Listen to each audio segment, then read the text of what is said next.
देश के home minister Amit Shah ने कहा, जब देश आजाद हो रहा था उस समय भारत के इंडस्ट्रियल प्रोडक्शन में बंगाल की हिस्सेदारी 30% थी और आज ये घटकर मात्र 3.5% रह गए। मैं ममता दीदी और कम्युनिस्टों से पूछना चाहता हूँ कि इसके लिए कौन जिम्मेदार है? क्या ये सच था कि बंगाल डूब रहा है और बंगाल की आज जो भी दशा है उसकी जिम्मेदार ममता है? जो जन सैलाब है वो ममता दीदी के आरोप का जवाब है।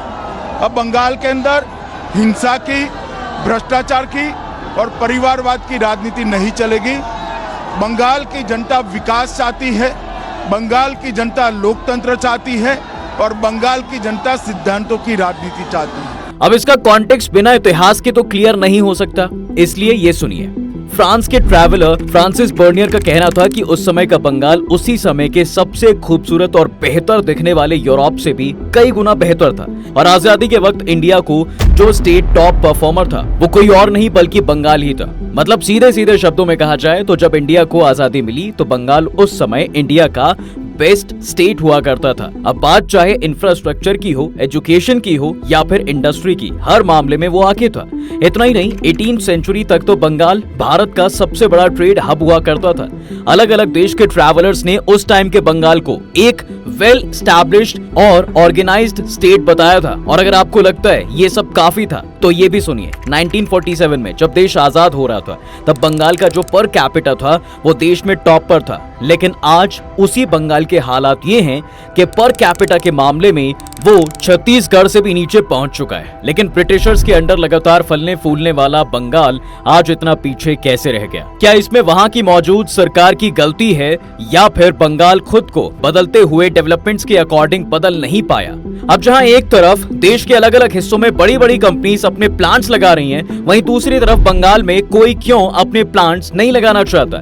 इवन हद तो तब हो जाती है जब टाटा जैसी कंपनीज को अपना बना बनाया हुआ प्लांट वहां से हटाना पड़ा। किसी भी स्टेट के लिए कितना अजीब है कि बंगाल में 2 बार भूखमरी होती है जिससे करोड़ों लोग मारे गए और जिस बंगाल का इतना अच्छा इंफ्रास्ट्रक्चर था वो इतना बर्बाद कैसे हो गया? आप वीडियो में बने रहिए, आपको ये पता चल जाएगा कि बंगाल अर्श से फर्श तक कैसे पहुंचा। अब देखिए, ये बात तो हम सब बहुत अच्छे से जानते हैं कि ब्रिटिशर्स ने इस देश को उस हिसाब से लूटा था कि ये देश दोबारा कभी खड़ा ही ना हो सके। उनके बनाए हुए कानून से लेकर उनके लगाए हुए टैक्स का हिसाब किताब कुछ ऐसा होता था कि बड़े से बड़ा व्यापारी एक टाइम पर कर्ज लेने के लिए इनके आगे सिर को झुका ही देते थे। और इनके अलग अलग तरीकों से टैक्स वसूलने की वजह से बंगाल में सबसे पहले भुखमरी आती है।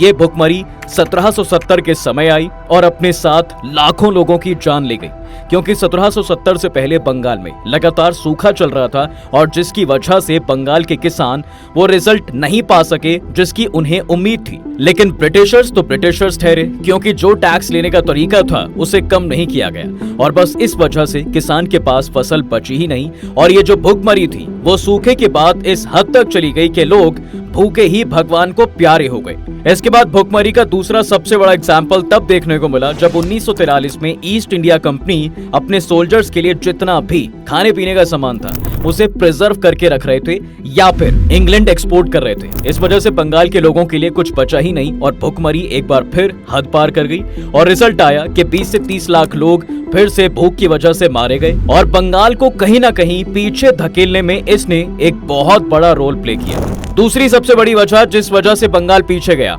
आज जो आप बंगाल देख रहे हैं उस टाइम के बंगाल से काफी अलग था, क्योंकि उस टाइम का जो बंगाल था वो उड़ीसा, आसाम, बांग्लादेश और वेस्ट बंगाल से मिलकर बना हुआ एक प्रोविंस था।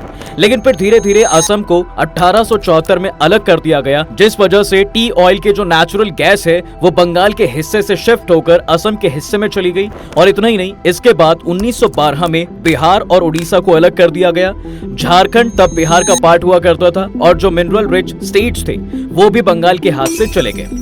फिर आता है साल 1947 का और इस साल देश भी आजाद होता है, लेकिन इसी साल बंगाल का भी पार्टीशन होता है। वेस्ट बंगाल इंडिया का पार्ट बनता है और जो ईस्ट बंगाल है वो पाकिस्तान को दे दिया जाता है और इस वजह से जितने भी जूट मिल्स थे बंगाल के अंदर उसका रॉ मटेरियल्स ईस्ट बंगाल से आता था और ये सब पाकिस्तान का पार्ट हो चुका था, तो वो भी बंद हो गया। लेकिन बंगाल पुष्पा भाव की तरह अड़ गया था कि मैं बंगाल है झुकेगा नहीं। इसलिए तो बंगाल से जब सारे जरूरी रिसोर्सेज के अंबार जाने लगे तो भी बंगाल ने खुद को बनाकर रखने के लिए हर वो कोशिश की जो उसे करनी चाहिए थी।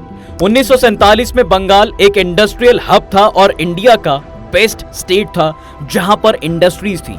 लेकिन 1947 यानी देश की आजादी के बाद ये साइकिल घूमने वाली थी और इसका असर दिखाई भी दिया, क्योंकि 1950 आते आते बंगाल सेकंड पोजीशन पर चला गया और इसकी जगह ले लेता है महाराष्ट्र, क्योंकि अब देश के ज्यादातर ट्रेड्स अब अरेबियन सी के थ्रू हो रहे थे और महाराष्ट्र टॉप पोजीशन पर आता है। और धीरे धीरे आने वाले 10 साल यानी 1950 से लेकर 1960 तक के समय में बंगाल में जितनी भी इंडस्ट्रीज थी वो कम होने लगती हैं, क्योंकि जब अरेबियन सी से ही ट्रेड हो रहा था तो महाराष्ट्र और वहीं जो महाराष्ट्र की इंडस्ट्रीज थे वो लगभग डबल हो गई। और अब इसके दो मेजर कारण थे। पहला कि साल 1952 में देश में फ्राइट इक्विलाइजेशन पॉलिसी लागू होती है, जिसके मुताबिक देश के किसी भी कोने में अगर रॉ मटेरियल्स या मिनरल्स को ट्रांसपोर्ट किया जाता है रेलवे के थ्रू तो सेम कॉस्ट पड़ेगा। और यही रीजन था कि बंगाल, बिहार और झारखंड में जितने भी इंडस्ट्रीज थे वो धीरे धीरे कोस्टल ट्रेड एरियाज में ही चले गए। इसके बाद जो सबसे बड़ा झटका बंगाल को मिला उसका नाम था फ्राइट इक्विलाइजेशन पॉलिसी, जिसकी वजह से मिनरल्स और रॉ मटेरियल्स का जो ट्रांसपोर्टेशन कॉस्ट था वो देश के हर कोने में सेम हो गया। और यही रीजन था कि बंगाल और बिहार और झारखंड जैसे एरियाज का जो भी इंडस्ट्रीज और रिसोर्सेज थी वो दोनों बाहर चले गए और इनका डेवलपमेंट नहीं हो पाया। और दूसरा रीजन था कि बंगाल में बहुत से जूट फैक्ट्रीज थी और इन जूट फैक्ट्रीज का जो रॉ मटेरियल था वो ईस्ट पाकिस्तान से आता था और पाकिस्तान ने जूट रॉ मटेरियल पे बहुत ज्यादा टैक्स बढ़ा दिया था और इस वजह से जितने भी जूट मिल्स थे वो लॉस में जाने लगे और बंगाल के जो भी जूट मिल्स थे वो धीरे धीरे बंद होने लगे और यहाँ भी बंगाल को नुकसान झेलना पड़ा। आज बंगाल जो इंडिया के दूसरे स्टेट्स के मुकाबले पिछड़ रहा है तो वहाँ का पॉलिटिक्स ने भी मेजर रोल प्ले किया है। 1967 में नक्सलबारी से वहाँ नक्सलवादी शुरुआत होता है और ये नक्सलवादी धीरे धीरे पूरे बंगाल में फैलता है और बाकी स्टेट्स में भी बाद में फैलता है। और 1967 में ही बंगाल के अंदर स्टेट इलेक्शन भी होता है और ये पहली बार था जब नॉन कांग्रेस का गवर्नमेंट फॉर्म हुआ था। 1977 में बंगाल के अंदर लेफ्ट की गवर्नमेंट आती है, यानी CPIM की गवर्नमेंट।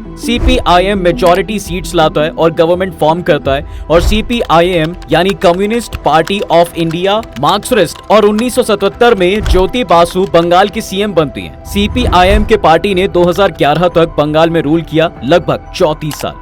लेकिन ऐसा कहा जाता है कि ये सरकार बंगाल को आगे ले जाने के बजाय 100 साल पीछे ले गई। जो बंगाल 1947 में देश का 27% इंडस्ट्रियल आउटपुट प्रोड्यूस करता था वही 1960-65 में आते आते 20 पर ही रह गया और 1900 आते आते तक ये 12% तक गिर गया। इसके बाद CPIM की गवर्नमेंट ने बंगाल में अलग अलग लैंड रिफॉर्म किए, लेकिन लैंड रिफॉर्म कम बल्कि डिफॉर्मेशन ज्यादा थी, क्योंकि इस कानून के चलते वहां के लोग ग्रुप्स बनाने लगे और जो भी वेल्दी बंगाली थे या बड़े जमींदार थे इनका जमीन या फिर जो भी वेल्थ था वो लूटा जाने लगा या फिर जो जमीन था वो कैप्चर किया जाने लगा। डराना धमकाना ये सब आम बात हो गई। तो जितने भी ये बड़े और पैसे वाले लोग थे वो बंगाल छोड़कर जाने लगे और जो भी इन्वेस्टमेंट वगैरह थी वो वहां नहीं हो पाई और इसी समय जो मजदूर थे वो भी बंगाल को छोड़कर जाने लगे। बंगाल की गवर्नमेंट के साथ ये शुरू से ही हो रहा था कि इसने कभी भी कैपिटलिस्ट सिस्टम या इंडस्ट्री को सपोर्ट नहीं किया और शायद आज भी ये एक बड़ी वजह बनी हुई है। जो भी नई इंडस्ट्रीज होती हैं वो बंगाल से पहले हर दूसरे स्टेट्स को प्रेफर करती हैं, जिसकी वजह से ना तो वहां बड़ी इंडस्ट्री लग पाती हैं और ना ही इन्वेस्टमेंट हो पा रहा था। हाँ, इसके लिए बंगाल ने छोटी इंडस्ट्रीज के लिए कई पॉलिसीज बनाई, लेकिन वहां का जो भी इंडस्ट्रियल आउटपुट था वो कम होता गया और इस वजह से जितना भी इंफ्रास्ट्रक्चर पर डेवलपमेंट था वो बंगाल में नहीं हो पाया। और ये बहुत ही मेजर रीजन है कि बंगाल अच्छे से डेवलप नहीं हो पा रहा था और पिछड़ता जा रहा था। अब 1991 में ग्लोबलाइजेशन होता है ताकि देश में जितना भी फॉरेन इन्वेस्टमेंट हो वो आ पाए। अब बहुत से स्टेट इसमें अच्छा करते हैं, बहुत से स्टेट्स में इन्वेस्टमेंट होता है, लेकिन बंगाल इसमें भी चूक जाता है और हालात यहाँ तक पहुँच गए थे कि वहाँ का जो भी इंफ्रास्ट्रक्चर था वो धीरे धीरे खराब हो चुका था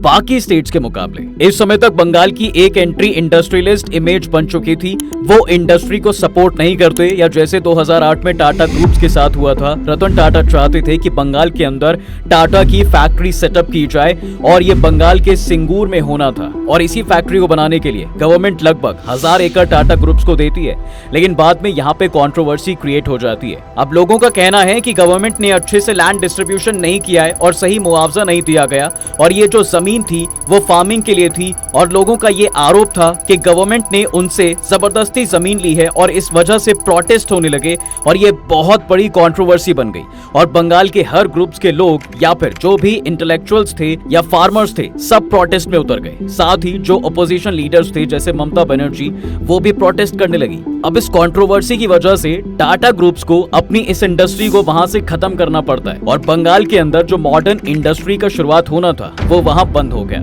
इतना ही नहीं, एक और बड़ी फैक्ट्री जैसे बंगाल के नंदीग्राम में लगना था और ये थी इंडोनेशिया के सेलम ग्रुप की, जिसकी केमिकल फैक्ट्री का सेटअप वहां पर होना था, पर वो भी ना हो सका। सीपीएम की गवर्नमेंट ऐसे लोगों को दिखा रही थी कि वो लोगों की गवर्नमेंट है या फिर जो पावर है वो लोगों के बीच बटी हुई है, लेकिन ऐसा था नहीं, क्योंकि ये गवर्नमेंट काफी पार्शियली काम कर रही थी और सिर्फ अपने ही लोगों को सपोर्ट करती थी। ऐसे ही करते हुए सीपीआईएम ने लगभग 34 साल तक बंगाल पे राज किया और जो बंगाल इंडिया का बेस्ट स्टेट बन सकता था, इनके रूल की वजह से आज एक पिछड़ा और गरीब स्टेट जाना जाता है। इसके बाद एंट्री होती है ममता दीदी की। 2011 का जो बंगाल में इलेक्शन हुआ था उसमें सीपीआईएम हार गई और ममता दीदी की पार्टी टीएमसी जीतती है और ममता बनर्जी सीएम बनती हैं। अब दीदी ने लोगों को वादा किया कि बंगाल के जो भी हालात हैं उसमें सुधार होगा और पार्टीज ने जो बंगाल के साथ पहले किया हुआ है वो अब दोबारा नहीं होगा।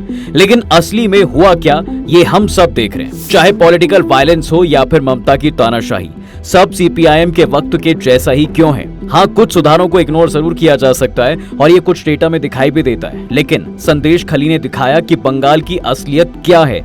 और इतना ही नहीं, ग्राउंड रियलिटी तो ये है कि बंगाल में आज रोजगार से लेकर भुखमरी तक बढ़ी है और तो और ओवरऑल अगर देखा जाए तो बंगाल के जो भी पिछड़ापन है वो अभी भी है और केंद्र और राज्य के बीच लगातार बढ़ती हुई रस्साकसी का रिजल्ट आम जनता को ही भुगतना पड़ता है। और ऊपर से ममता दीदी की बोल्डनेस आग में घी डालने का काम करती है और इसलिए आज बंगाल इतना पिछड़ा हुआ है। बंगाल के बारे में आप कुछ कहना चाहते हैं तो कमेंट बॉक्स में जरूर बताएं। साथ ही इस वीडियो को लाइक कर दीजिए और हमारे चैनल को सब्सक्राइब जरूर कर लीजिए।